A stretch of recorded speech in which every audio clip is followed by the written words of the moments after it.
La historia del fútbol está llena de talentos, de figuras que definieron épocas y de atletas que rompieron barreras físicas. Pero hay un nombre que se alza por encima de todos. Ellos como la personificación de lo imparable, Ronaldo Luis Nazario de Lima. Para las generaciones que lo vieron jugar en su apogeo, no se trataba de un deportista, era una fuerza de la naturaleza, un fenómeno de la biología. Antes de la obsesiva comparación entre los dos grandes de nuestro siglo, hubo un único rey que inspiró terror en las defensas y asombro en las gradas. Su legado no se basa únicamente en la brillantez, sino en la resiliencia, en la lucha épica entre un talento inconmensurable y un cuerpo dolorosamente frágil. Hoy desgranaremos la trayectoria completa de este ícono, desde la pobreza de Río hasta la cumbre del Bernabéu, pasando por el abismo de las lesiones más crueles. Capítulo primero. El nacimiento del fenómeno, Bento Ribeiro y la gesta en Brasil. Ronaldo Nazario nació en Bento Ribeiro, un barrio humilde de la zona norte de Río de Janeiro. Su infancia fue la clásica historia brasileña de fútbol de rúa, fútbol callejero. La pobreza era una realidad constante, y la pelota se convirtió en una vía de escape, en la única brújula hacia un futuro prometedor. Pero la cuna del verdadero fenómeno no fue la calle, sino el fútbol sala. En ese campo reducido, donde la pelota se mueve a la velocidad del pensamiento, Ronaldo adquirió su habilidad más letal, el control en espacios minúsculos. Su tren inferior, inusualmente desarrollado, le permitía girar sobre sí mismo con la potencia de un motor y la aceleración de un rayo, dejando a los defensores paralizados. En el fútbol 11, este atributo se magnificó, convirtiéndolo en un jugador capaz de regatear a 5 hombres en una baldosa. Su primera oportunidad llegó en el São Cristóvão, pero fue el Cruzeiro de Belo Horizonte el club que le dio el escenario nacional. Con solo 16 años ya se hablaba de él en todo Brasil. Era un joven espigado con el rostro aún infantil, pero con una voracidad goleadora de veterano. En 1993, a los 17 años, su hat-trick en un clásico contra el Atlético Mineiro y su increíble exhibición de 5 goles en un solo partido. Contra el Bahía no solo lo catapultaron a la fama, sino que alertaron a los ojeadores europeos. Fue incluido en la selección brasileña para el Mundial de Estados Unidos. 1994, aunque no jugó, estar en el vestuario, compartiendo espacio con leyendas como Bebeto y, sobre todo, su ídolo Romario. Fue una maestría intensiva. Romario, viendo la explosión física del joven, le aconsejó sabiamente dar el salto a un club europeo, que le diera minutos y estructura. El PSV Eindhoven de Holanda. Capítulo 2. La conquista de Europa, PSV, Barcelona e Inter. El impacto de Ronaldo en Europa fue inmediato y brutal. En el PSV, el adolescente brasileño se enfrentó al frío, a la soledad y a una cultura futbolística radicalmente diferente, pero sus números hablaban por sí solos. 54 goles en 57 partidos. En 2 temporadas pulverizó la Eredivisie. Fue allí, sin embargo, donde la sombra de la lesión se cernió por primera vez, sufriendo una dolorosa sinovitis en la rodilla. Un primer aviso de lo que sería su némesis.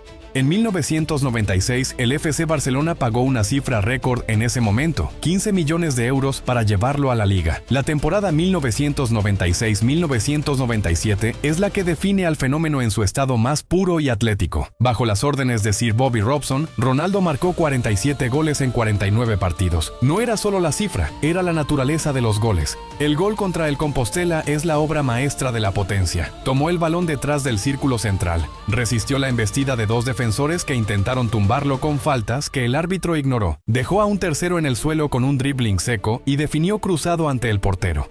La repetición en cámara lenta revelaba la tensión en los músculos de sus piernas, mientras los defensores lo agarraban inútilmente.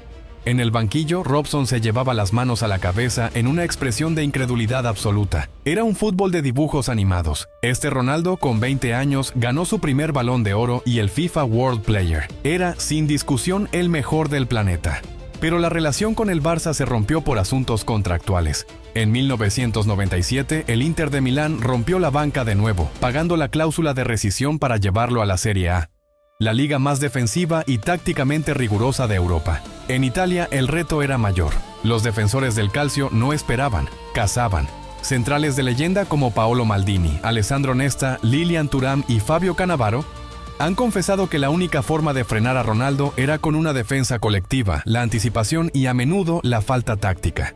A pesar de la dureza, Ronaldo siguió brillando. Su famoso paso del oso, ese movimiento de cadera que engañaba a los centrales más experimentados, fue su arma principal. Ganó la Copa de la UEFA en 1998, con una final memorable ante la Lazio. Italia le dio su segundo Balón de Oro. Todo estaba preparado para el clímax de su carrera, la Copa del Mundo de Francia 1998. Capítulo 3. El misterio de Francia 98 y el abismo de la lesión. Ronaldo llegó a Francia como el jugador más comercializado, admirado y temido del mundo. Su camiseta amarilla con el número 9 era la imagen de la Copa. Brasil navegó hasta la final contra el anfitrión, Francia, liderada por Zinedine Zidane. Pero la noche anterior a la final se convirtió en uno de los episodios más oscuros y debatidos del deporte. Horas antes del partido, en la concentración brasileña en el Château de Grand Romain, Ronaldo sufrió un episodio de convulsiones. Fue encontrado en su habitación por Roberto Carlos, quien gritó pidiendo ayuda. Los informes médicos fueron escasos y contradictorios. Se especuló de todo: estrés extremo, una reacción adversa a la medicación para su rodilla o incluso teorías de conspiración relacionadas con su patrocinador, Nike. Inicialmente fue excluido de la alineación titular que fue entregada a la prensa. Minutos antes del inicio del partido, en una decisión dramática y polémica de Zagallo, Ronaldo fue reincorporado al 11. Pero el hombre que salió al campo no era el fenómeno. Estaba ausente, lento, un fantasma. Brasil cayó 3-0 en la final ante un Zidane imperial. La imagen de Ronaldo con la medalla de plata, cabizbajo y perdido en el campo, marcó el final de la primera y más gloriosa etapa de su carrera. El desastre no tardó en volverse físico. El 21 de noviembre de 1999, sufrió la rotura parcial del tendón rotuliano de la rodilla derecha. 6 meses de rehabilitación. El regreso fue prematuro y a la postre, fatal. El 12 de abril de 2000, en el Estadio Olímpico de Roma, entró al campo contra la Lazio en la final de la Copa Italia. Su vuelta duró 6 minutos. En un intento de regate, el tendón rotuliano se rompió por completo. El estallido fue audible. El grito de dolor de Ronaldo fue, según quienes lo escucharon, un lamento que trascendió la agonía física. Fue el grito de un genio al que le arrebataban su don. Las cámaras captaron la desesperación de sus compañeros, la expresión de horror en la cara de Panucci y la visión de la rótula dislocada. El diagnóstico fue demoledor. La cirugía era compleja y la posibilidad de volver a jugar profesionalmente era incierta. La rehabilitación fue un infierno psicológico. La soledad del gimnasio, las dolorosas terapias, la lucha por doblar la pierna incluso unos pocos grados, el escepticismo de la prensa que lo daba por acabado. El mundo lo había olvidado. Él se había convertido en un ex. Capítulo 4. La resurrección en Yokohama, Corea-Japón 2002. Pero Ronaldo tenía una misión personal: el Mundial de Corea y Japón 2002. La decisión del seleccionador Luis Felipe Scolari de incluir a un Ronaldo con un estado físico muy cuestionable fue tachada de populista en Brasil. El cuerpo del fenómeno ya no era el mismo. Había ganado peso y la explosividad de antaño había sido reemplazada por una inteligencia táctica superior. Si ya no podía correr a 35 km/h, engañaría al defensor con movimientos sutiles y desmarques perfectos. El torneo fue la epopeya de un hombre contra su destino. Ronaldo marcó en cada partido de la fase de grupos. Su nuevo look, el famoso e hilarante flequillo, fue una táctica genial para desviar la atención de su estado físico y sus rodillas. La gente hablaba del pelo, no de su tendón. El camino fue arduo: Bélgica, Inglaterra, Turquía. En la final esperaba Alemania, con Oliver Kahn, el mejor portero del mundo. El partido estaba empatado hasta el minuto 67. Rivaldo disparó. Kahn, que había sido una muralla, cometió el único error del torneo. Y el hombre que no debía estar allí, el hombre con la rodilla rota, estaba en el lugar preciso. Gol. 11 minutos después, el fenómeno sentenció el partido con una definición de derecha, colocada con la precisión de un francotirador, inalcanzable para Kahn. 2 goles en la final, 8 goles en total, bota de oro. Al pitar el final, Ronaldo se desplomó de rodillas en el campo, esta vez en éxtasis puro. Había completado el acto de redención más grande en la historia del deporte. Había demostrado que la voluntad y la obsesión superan cualquier pronóstico médico. Volvió del infierno para reclamar su trono. Capítulo 5. El Galáctico y la lucha final. Tras la gloria de 2002, el Real Madrid lo fichó para completar su proyecto galáctico. Ronaldo era el centro de un firmamento de estrellas: Figo, Zidane, Raúl, Beckham. En Madrid, el fútbol de Ronaldo evolucionó de la potencia a la precisión letal. Su ratio de goles por partido se mantuvo altísimo, a pesar de que la lucha contra el peso se hizo constante. La prensa, que antes lo adoraba, comenzó a atacarlo por su apariencia física, etiquetándolo cruelmente como el gordo. Esta presión se sumaba a una condición médica subyacente que no se conocería hasta años después: el hipotiroidismo, una dolencia que ralentizaba su metabolismo y hacía que la lucha por el peso fuera una batalla cuesta arriba, a pesar de las dietas y el esfuerzo. Sin embargo, en Madrid dejó momentos imborrables. Ganó la Liga, pero la gloria de la Champions League se le resistió. Un vacío notable en su palmarés. En 2007 pasó al AC Milan. Allí, la edad y el peso ya eran factores limitantes, pero su calidad emergía en destellos. Fue en San Siro donde, en 2008, sufrió la tercera y más devastadora lesión: la rotura total del tendón rotuliano de la rodilla izquierda. Esta vez, el mundo lo dio por finalizado de verdad. Había pasado por la guillotina 2 veces. Pero el fenómeno tenía un último acto. Regresó a Brasil para jugar con el Corinthians, su segundo equipo amado en su tierra. Ganó títulos, llenó estadios y regaló a su pueblo los últimos toques de magia. No corría, pero se movía con la sabiduría de un veterano. Su presencia era magnética.